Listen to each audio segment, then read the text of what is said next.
Do you ever wonder about the depth of faith required to believe in the unseen?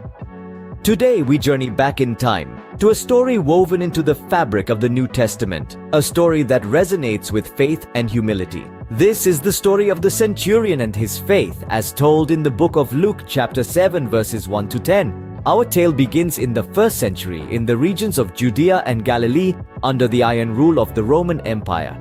Among the Roman occupation forces were officers known as centurions. These men, surprisingly, are portrayed positively in the New Testament, a contrast to their roles as representatives of the oppressive Roman power. One such centurion becomes the protagonist of our story. He breaks convention and initiates a conversation with Jesus, demonstrating an unexpected openness to the Jewish healer. What fuels this openness, you ask? An ailing servant and a heart full of hope. The centurion's servant is gravely ill, and he believes in Jesus' ability to heal. In a show of humility and respect for the Jewish community, he sends Jewish elders to speak on his behalf. It is worth noting that this centurion had shown his support for the Jews before, even going as far as building a synagogue for them. Now the faith of the centurion truly shines through. He not only recognizes Jesus' divine authority, but also believes in his ability to heal from a distance.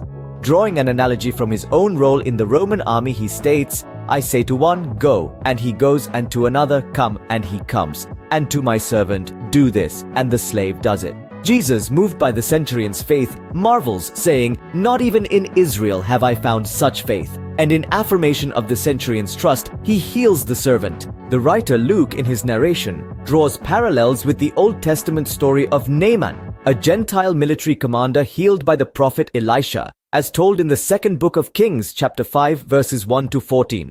Both Naaman and the centurion recognize God's power beyond national boundaries. In summary, this passage from the book of Luke shines a light on unexpected faith and God's willingness to heal, even through unlikely channels.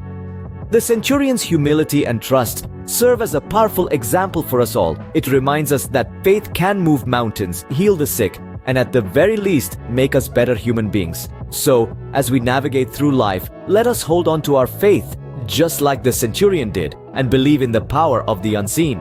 After all, faith is the substance of things hoped for, the evidence of things not seen.